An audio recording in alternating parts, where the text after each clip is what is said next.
Vamos de mal a pior no Monte Everest. Escalar o pico mais alto do mundo é uma emoção reservada aos corajosos e audaciosos. Mas alguns alpinistas elevam o nível ao agir por conta própria.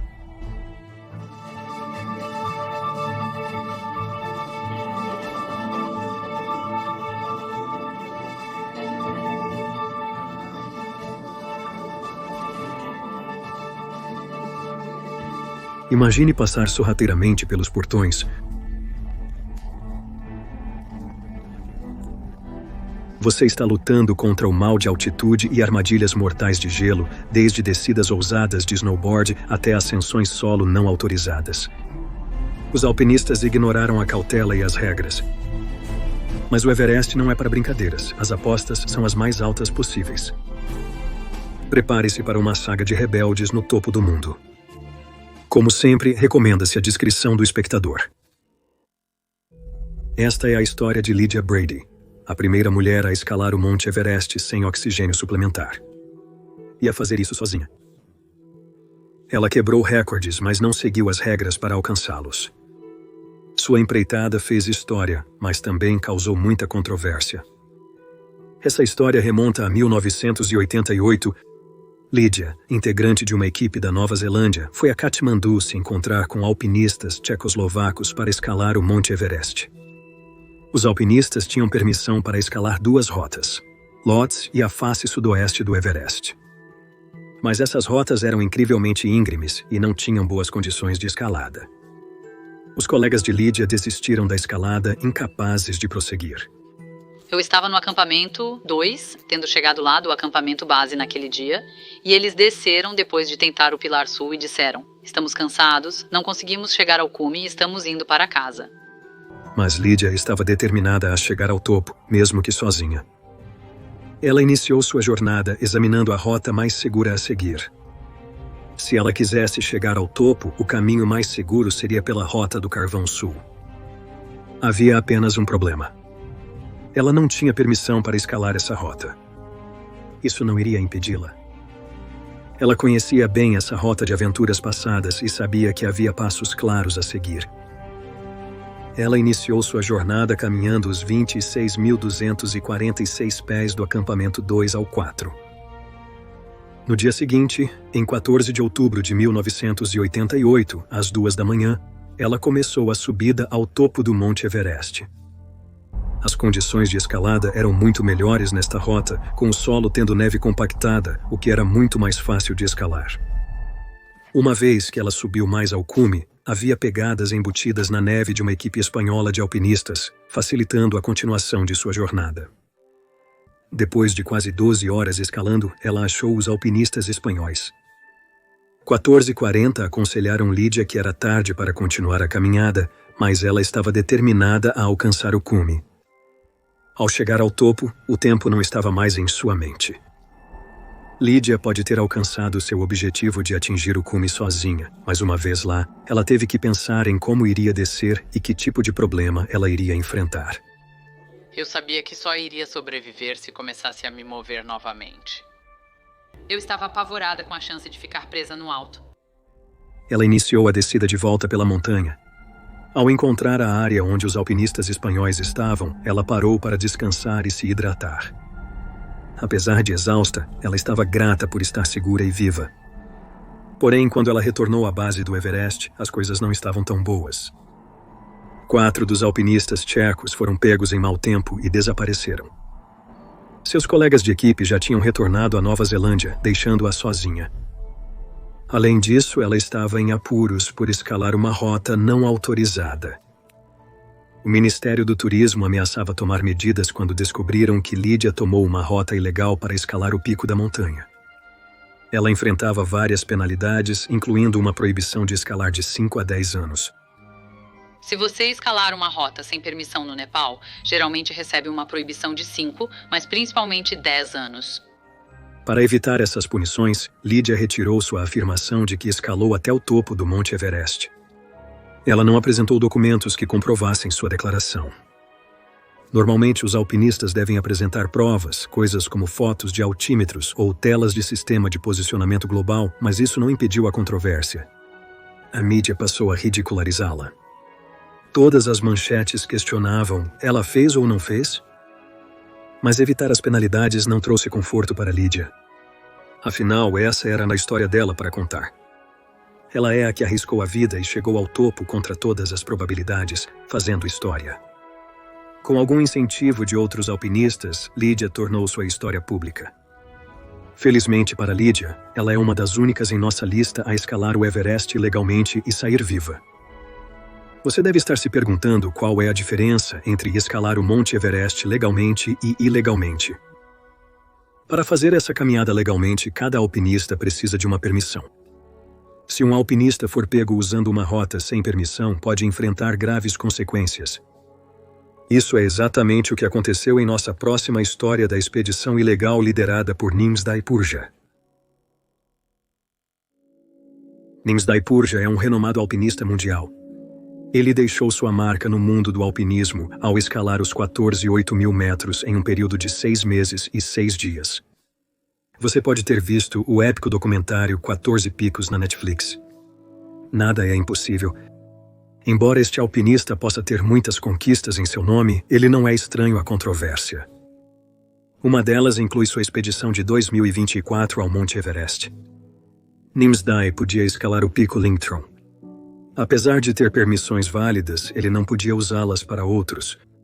A Elite Exped, sua empresa, levou um grupo de alpinistas para o Monte Everest. Cada alpinista com ele necessitava de permissão para escalar a rota. Contudo, acreditavam que a empresa havia obtido as permissões necessárias para eles. Em certas situações, quando há um grupo viajando junto, uma permissão pode ser compartilhada.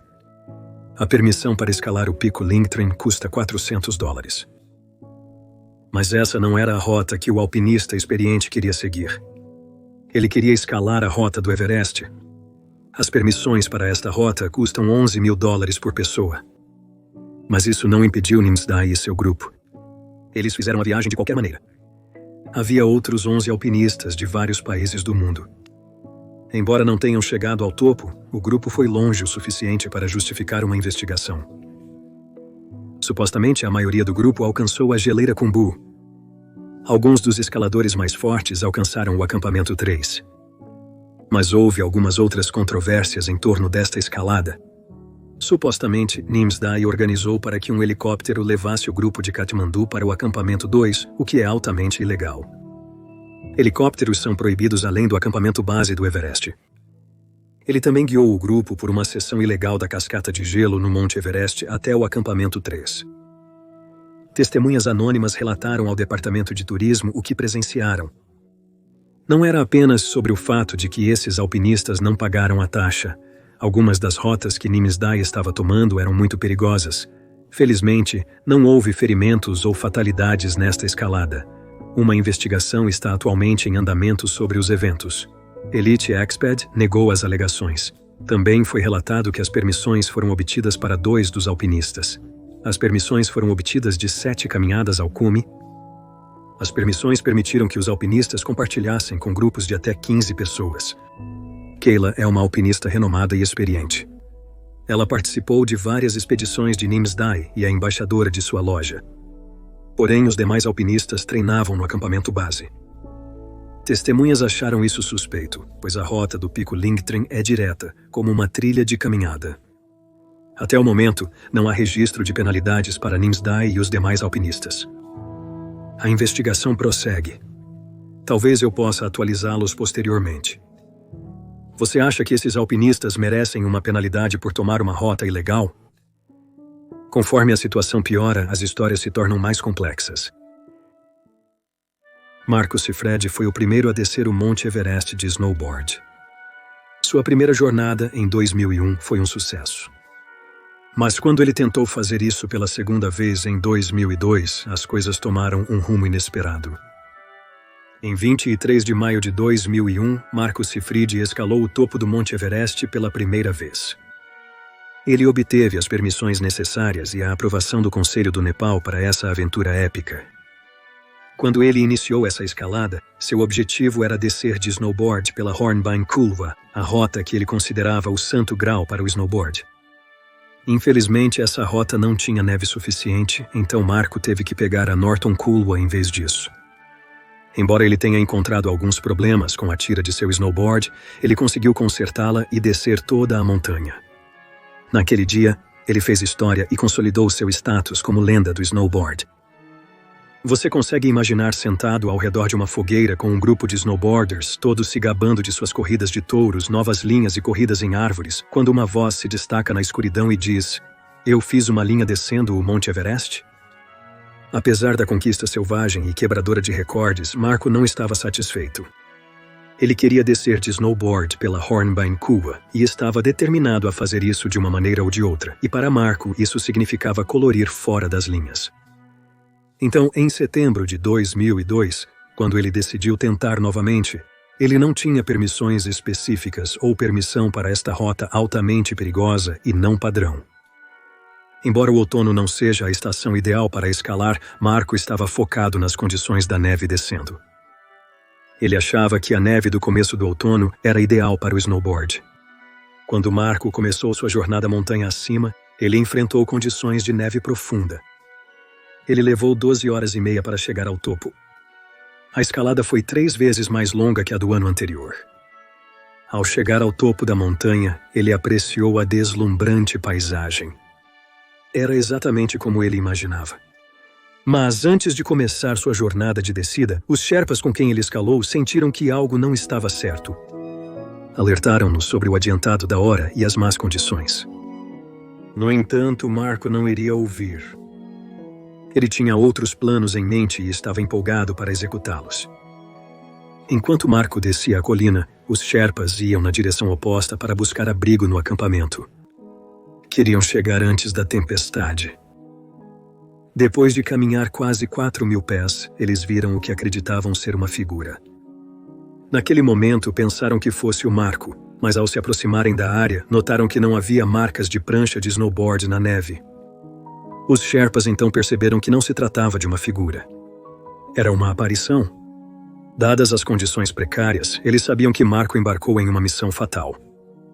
Embora tentassem convencê-lo a acampar e descer no dia seguinte, o jovem snowboarder estava determinado a descer pela rota do Santo Graal.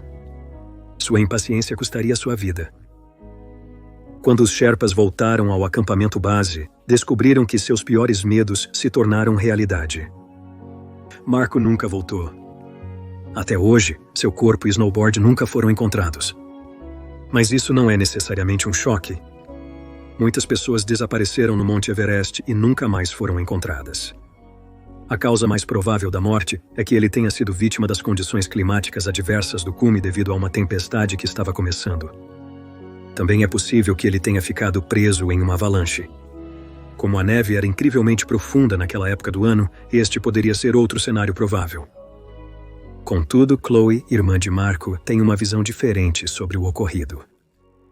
Ela acredita que seu irmão simplesmente continuou sua descida além do acampamento base e partiu para o Tibete. Ele está vivendo livremente, explorando o mundo um pico de cada vez. A próxima história é uma das mais polêmicas. David Sharp era um montanhista experiente que tentou escalar o Monte Everest sozinho, sem as devidas medidas de segurança. Há vários motivos pelos quais sua morte poderia ter sido evitada, e as pessoas ainda falam sobre isso quase 2 décadas depois. David Sharp havia escalado o topo de muitos picos, mas o Monte Everest provou ser seu maior desafio. Antes de sua jornada fatal em 2006, ele já tentara escalar essa montanha 2 vezes. Nas 2 vezes, ele teve que voltar antes de alcançar o cume. Para sua terceira jornada, David estava determinado a alcançar o pico. Ele queria ter o menor peso possível, então decidiu não levar oxigênio engarrafado. Pronto para a aventura, ele iniciou sua escalada solo em 13 de maio de 2006. Antes de falarmos sobre o que aconteceu com David Sharp, precisamos contar sobre Green Boots. Se você conhece o Everest, provavelmente já ouviu falar de Green Boots. Em 1996, um alpinista indiano com botas verdes brilhantes morreu congelado ao tentar alcançar o cume do Everest. O corpo foi removido da montanha em 2014, mas até então era usado como um marco pelos alpinistas para dar a eles uma ideia de quão longe eles estavam. Em 15 de maio de 2006, um grupo de alpinistas alcançou a caverna onde Green Boots jazia. Mas desta vez, eles se surpreenderam muito. Green Boots não era o único lá dentro. Ao lado dele estava David Sharp. Naquele momento, ele ainda estava vivo. Ele estava sentado em silêncio, pernas cruzadas e pingentes de gelo no rosto. O grupo tentou chamar por ele, mas não houve resposta. Infelizmente, o grupo seguiu em frente sem alertar o acampamento base para pedir ajuda. Durante o dia, vários grupos de alpinistas passaram por Davi. Cada grupo tentou chamar sua atenção. Ele nunca disse uma palavra, mas acenou para alguns grupos irem embora. Cada grupo que relatou o que viu deu relatos variados sobre o estado em que ele se encontrava. No final, somente quando um grupo de alpinistas liderados por Maxime Chaya encontrou o corpo de David, eles alertaram o acampamento base para o resgate. Maxime e os alpinistas ficaram com David, rezando até que as condições os obrigaram a partir. Embora se sentissem mal por deixá-lo, eles sabiam que não havia nada que pudessem fazer para salvá-lo. Esta é uma das mortes mais controversas no Monte Everest, porque muitas pessoas o viram em estado de quase morte. Cerca de 40 alpinistas passaram antes da equipe de Maxime encontrá-lo. Por que nenhum desses alpinistas poderia ter pedido ajuda pelo rádio? Porém, alguns alpinistas alegaram ter pedido ajuda pelo rádio, mas foram orientados a deixá-lo e retornar ao acampamento. Sir Edmund Hillary, o primeiro homem a chegar ao topo do Monte Everest, até comentou sobre o evento.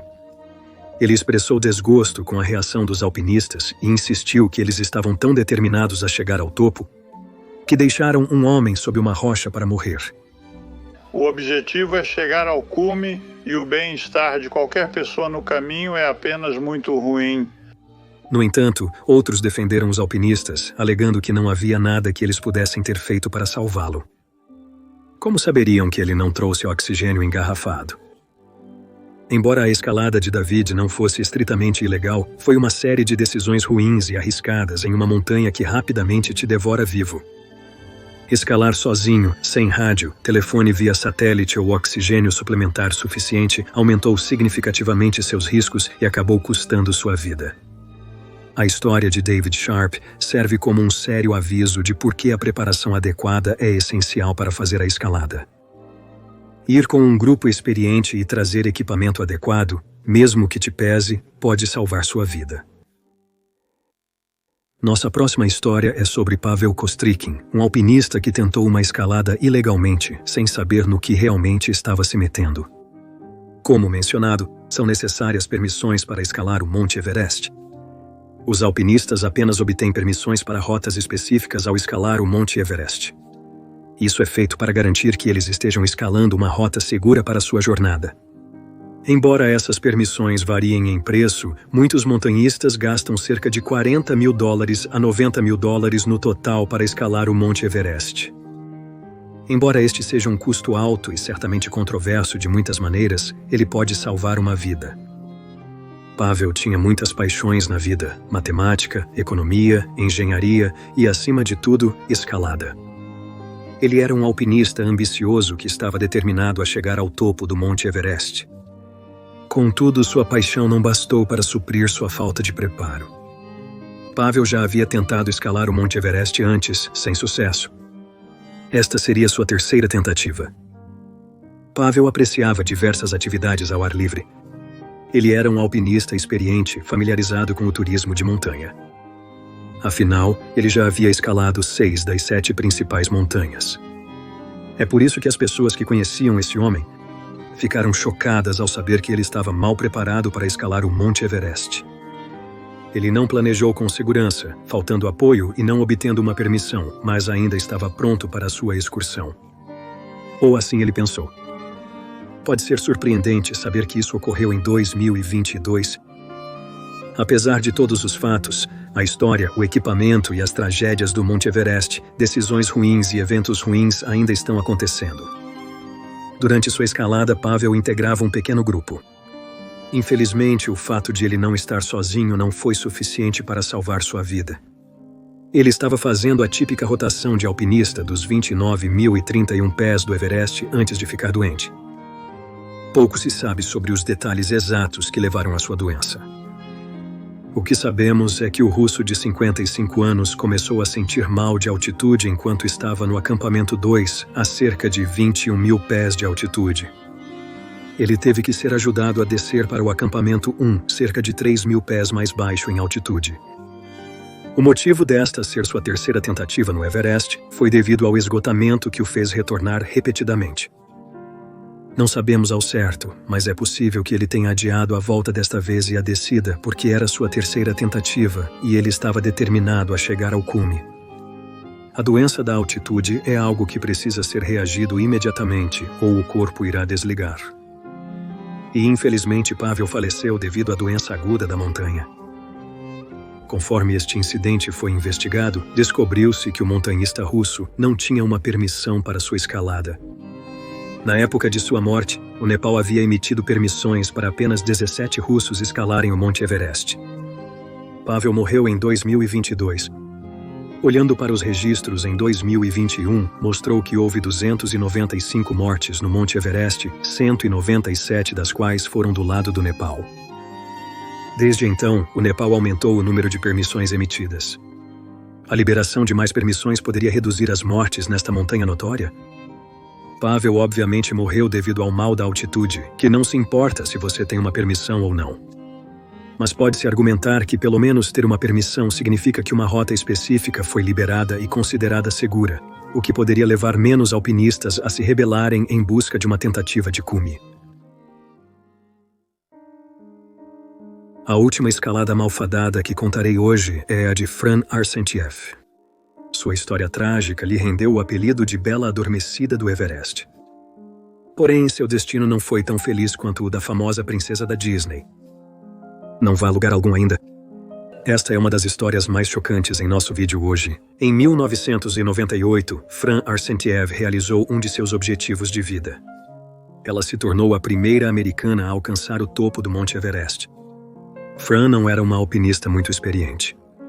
Ela nem era tão apaixonada por atividades ao ar livre e aventuras. No entanto, ela era casada com alguém que era Sergei Arsentiev. Sergei era um alpinista experiente que já havia chegado ao topo de 5 dos picos mais altos da Rússia. Este casal decidiu que queria fazer história ao ser o primeiro casal a chegar ao topo sem usar oxigênio.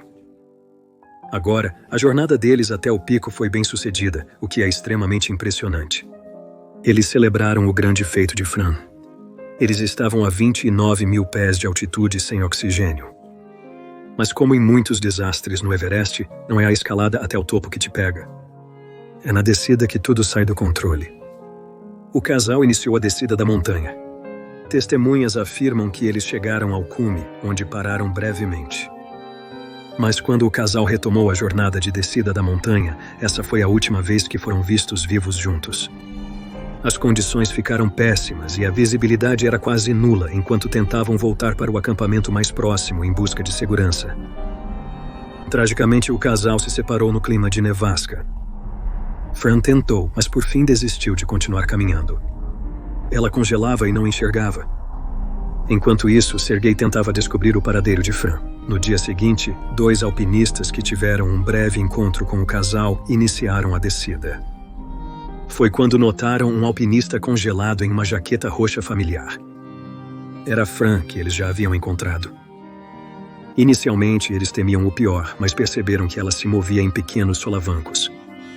Ainda havia esperança de que ela estivesse viva, mas não sabiam como iriam ajudá-la. Quando a encontraram, ela estava delirante e só repetia 3 coisas. Não me deixe. Por que você está fazendo isso comigo? Eu sou americano.